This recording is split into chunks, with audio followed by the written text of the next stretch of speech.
बिस्मिल्लाहिर्रहमानिर्रहीम। अस्सलाम वालेकुम जी, मैं नजमुल हसन बाजवा हूं। नाज़रीन किराम, जुलाई फैसला कुन महीना होने जा रहा है। इमरान खान को बेपनाह मकबूलियत की वजह से, इमरान खान के बेपनाह वोट बैंक की वजह से और बेपनाह मोहब्बत की वजह से इमरान खान के हिस्से में तख्त आना है या कबूलियत ना होने की वजह से इमरान खान के हिस्से में तख्ता आना है। यह फैसला जुलाई के अंदर ही होना है।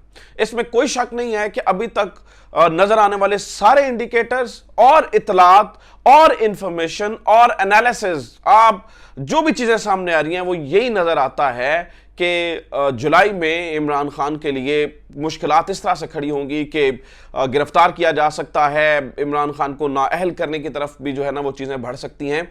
और अभी तक का जो प्लान कार्रवाई है या जो मतलब एक हालात बनते हुए नजर आ रहे हैं वो इसी तरफ, इसी डगर पर जाते हुए नजर आ रहे हैं।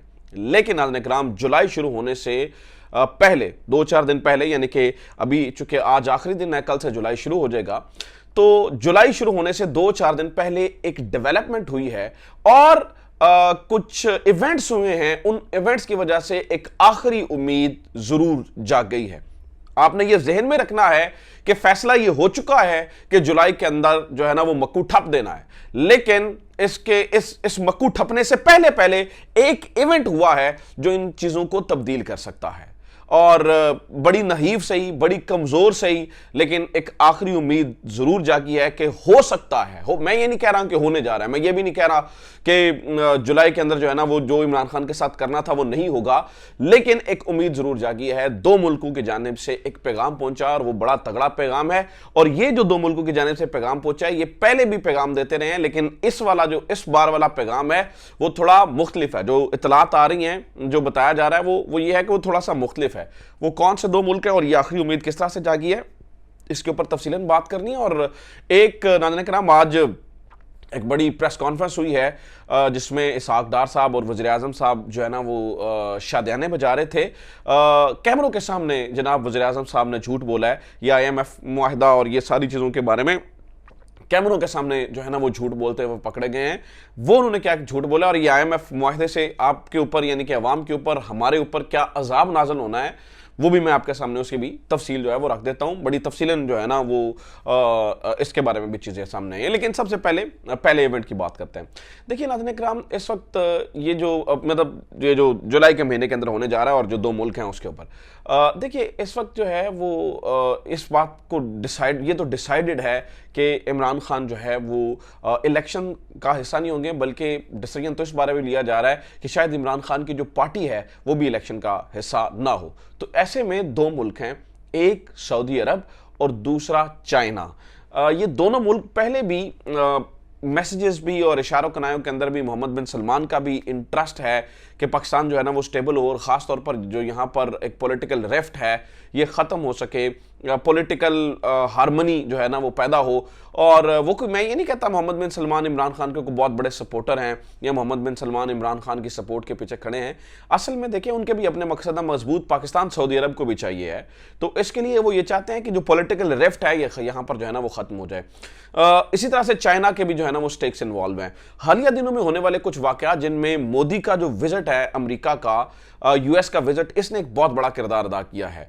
जो लोग पॉलिटिक्स को समझते हैं और जो लोग अमेरिका इंडियन रिलेशंस को थोड़ा सा समझते हैं, उन्हें यह अंदाजा होगा कि जो मोदी का विजिट इस दफा अमेरिका का था वो कुछ सादा विजिट नहीं था। जिस तरह से वेलकम किया गया मोदी को, जिस तरह से व्हाइट हाउस के अंदर इस्तकबाल हुआ और जो बॉडी लैंग्वेज थी दोनों रहनुमाओं की, मोदी की भी और जो बाइडेन की भी, और जिस तरह से एक कैजुअल माहौल के अंदर जो है ना वो गुफ्तगू होती हुई नजर आ रही थी। फिर मोदी की पूरी वो विजिट की टाइमलाइन आप देखें, हर एक इवेंट ये बता रहा था कि भारत और अमेरिका कितना करीब आ चुके हैं और उनके दरमियान होने वाले स्ट्रैटेजिक जो मुआहिदे हैं वो कितनी अहमियत का हामिल हैं। तो ये जो विजिट था, इससे ये तो ज़रूर यकीन था कि इंडिया को कामयाबियां मिलेंगी, लेकिन गैर मामूली कामयाबियां जो है ना वो मिलेंगी, शायद इतना यकीन नहीं था। लेकिन ये गैर मामूली विजिट जो है ना वो मोदी का अमेरिका का रहा। इस चीज़ ने एक थोड़ी सी जो है ना वो एक परेशानी पैदा की है चीन के अंदर भी। क्योंकि अगर इंडिया अमेरिका के बहुत करीब होता है तो ऑब्वियसली पाकिस्तान जो है ना वो चाइना ब्लॉक में चीन चाहता है कि वो बेशक पिछले कुछ अरसे से जब से हिना रब्बानी खैर भी आई हैं, आई मस्ट से कि she is doing good work. Bilawal Bhutto तो बस ऐसे ही खाना पूरी करते हैं, बट जो हिना रब्बानी खैर हैं वो एक मंजी हुई पॉलिटिशियन है, तो उनका भी ये दिल है कि पाकिस्तान चीन की तरफ जो है ना वो थोड़ा जाए। लेकिन इस विजिट के बाद हमारी जो इकोनॉमी थी वो इतनी लड़खड़ाई हुई थी कि हमारी गवर्नमेंट उसके ऊपर बोल ही नहीं सकी उस तरह से। हालांकि पाकिस्तान के बारे में बातें की तो बस रस्मन जो है ना वो बातचीत हुई, एक स्ट्रॉन्ग ओपिनियन यहां से जनरेट नहीं हुआ, यानी कि जो मुकाबले का एक स्ट्रॉन्ग ओपिनियन जाना चाहिए था वो नहीं गया। और चाइना को इस बारे में काफी तशवीश है। चाइना पहले भी अपने एम्बेसडर्स के जरिए और पहले भी उनके जो है ना रिप्रेजेंटेटिव यहां पे कह चुके हैं कि तमाम पॉलिटिकल पार्टीज मिलकर बैठे, तमाम पॉलिटिकल पार्टीज जो है ना वो मिलकर बैठेंगी तो अमन सुकून होगा। लेकिन इस बार उन्हें काफी तशवीश हुई है, इसलिए उन्होंने कहा, मतलब उन्हें भी एक स्ट्रॉन्ग लीडर पाकिस्तान के अंदर, वो भी चीन भी को पाकिस्तान का वो इमरान खान का कोई बहुत गर्विदा नहीं है। चीन को इमरान खान से मसले भी रहे हैं बहुत सारी बातों के ऊपर, लेकिन वो ये चाहते हैं कि एक स्ट्रॉन्ग वॉइस जो है, एक स्ट्रॉन्ग पॉलिटिकल वॉइस, देखें फौज तो अपना काम करती है लेकिन एक स्ट्रॉन्ग पॉलिटिकल वॉइस जो है ना वो यहां से जरूर जनरेट होनी चाहिए थी, पैदा होनी चाहिए थी, और वो इमरान खान की ही हो सकती है। बाकी तो हमारे बेचारे जो शहबाज शरीफ साहब का हाल है, या जो इनकी हमारी जो अभी गवर्नमेंट है, या बिलावल भुट्टो जरदारी साहब, उनसे आप एक्सपेक्ट नहीं कर सकते हैं। और उन्होंने अपनी नाकामी दिखाई है इस विजिट को और इन सारी चीज़ों को। देखिए हमारी सारी तवज्जो जो है ना वो अपनी इंटरनल पॉलिटिक्स पे आ गई है, हमारी दाखिली सियासत के ऊपर आ गई, और हम इन चीज़ों को जो है ना वो बिल्कुल उसके ऊपर तवज्जो नहीं दे रहे। तो एक मैसेज जरूर गया है कि आप इमरान खान को मुझे ये कहना चाहिए कि ये कहा गया है कि भाई आप ना इसको इस हद तक ना लेकर जाइए कि फिर इमरान खान जो है ना वो गेम से ही आउट हो जाए। तो ये एक बहुत इंपॉर्टेंट मैसेज है। दूसरा मैसेज जो है ना वो मोहम्मद बिन सलमान का जराए बताते हैं कि वो वाया यूएई जो है ना वो पहुंचा है, क्योंकि यूएई के अंदर बहुत मुलाकातें हो रही हैं, खास तौर पर पर्टिकुलरली दुबई के अंदर इस वक्त जो है ना वो बहुत मुलाकातें हो रही हैं। यहाँ पर माहौल दुबई में बड़ा गर्म हो चुका है, और दुबई के अंदर जो है वो जो मरीना साइड पे स्टे किया हुआ है एक अहम सियासी शख्सियत ने, और उससे जो है ना वो बहुत सारी जो है ना वो गुफ्तो शनीद और गपशप भी जो है वो चल रही है, और मामलात कन्वे भी किए जा रहे हैं, और आगे फ्यूचर का भी जो है ना वो यानी कि मियां नवाज शरीफ साहब आगे अपनी आने वाली जो गवर्नमेंट है जिसका वो ज़हन में बना के बैठे हैं कि आगे हमारी गवर्नमेंट आ रही है, उसकी भी बातचीत जो है ना वो जारी है। तो वहां पर भी एक मैसेज डिलीवर हुआ है कि आप इमरान खान को इस हद तक ना लेकर जाएं।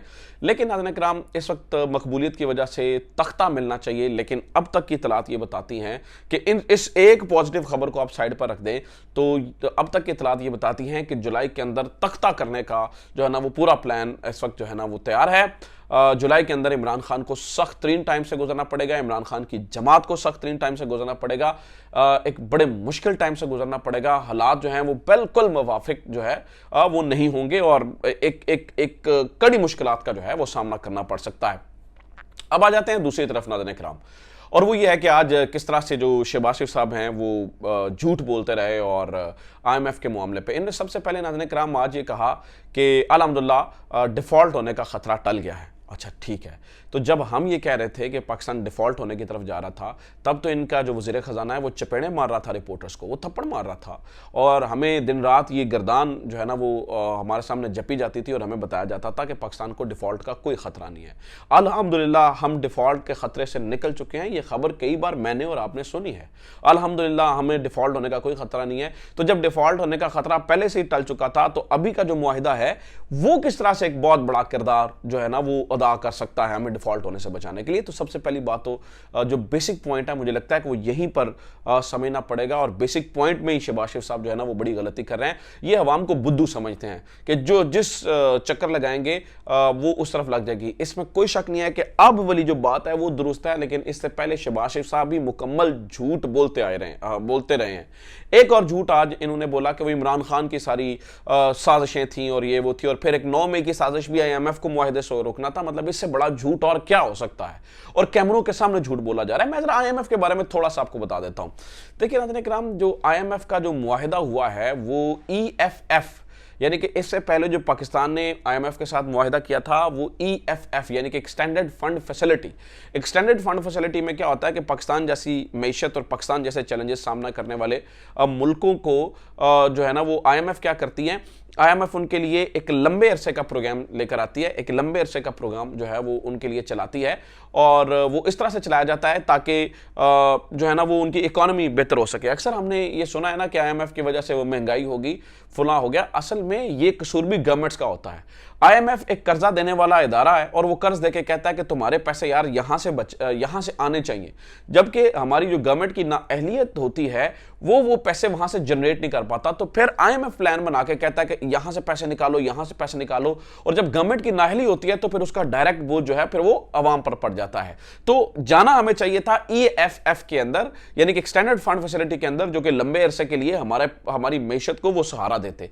इस बार जो कॉन्ट्रैक्ट हुआ है वो SBA के तहत हुआ है, स्टैंड बाय अग्रीमेंट। ये बड़े शॉर्ट टर्म के लिए होता है स्टैंड बाय अग्रीमेंट। आप ये देखिए कि ये 9 महीनों के लिए स्टैंड बाय अग्रीमेंट हुआ है $3 बिलियन का। ये लंबे अरसे के लिए आपकी मैशत को सपोर्ट नहीं करता है, ये बल्कि शॉर्ट टर्म के लिए आता है। और ये जो इस वक्त मुआहिदा हुआ है, आप इस बात को भी समझिए कि ये हुआ है सिर्फ और सिर्फ इलेक्शंस के लिए, कि IMF ने एक ऐसा मुआहिदा किया है कि ये गवर्नमेंट जो है वो इलेक्शन वाले प्रोसेस से ट्रांजिशन कर ले और यहाँ से जो है ना वो आराम से निकल जाए।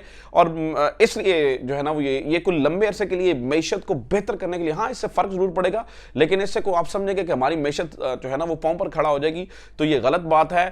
ये एक हाँ सुकून का सांस ज़रूर हो सकता है, लेकिन मैशत अपने पाँव पर सिर्फ इस एक मुआहिदे की वजह से खड़ी नहीं होगी। शहबाज शरीफ साहब ने अगर हमें अलिफ लैला की कहानियाँ सुना रहे हैं तो अवाम को समझना चाहिए कि यहाँ पर भी वो झूठ बोल रहे हैं और यहां पर भी वो गलत बयानी कर रहे हैं और लग़्व गुफ्तगू कर रहे हैं। इसका जो है ना वो हकीकत से दूर दूर तक जो है ना वो कोई ताल्लुक बनता हुआ नजर नहीं आता है। तो इसी तरह से शहबाज शरीफ साहब ने आज काफ़ी सारे जो है ना वो झूठ बोले हैं और वो उससे जो है ना वो पकड़े भी गए हैं, और जो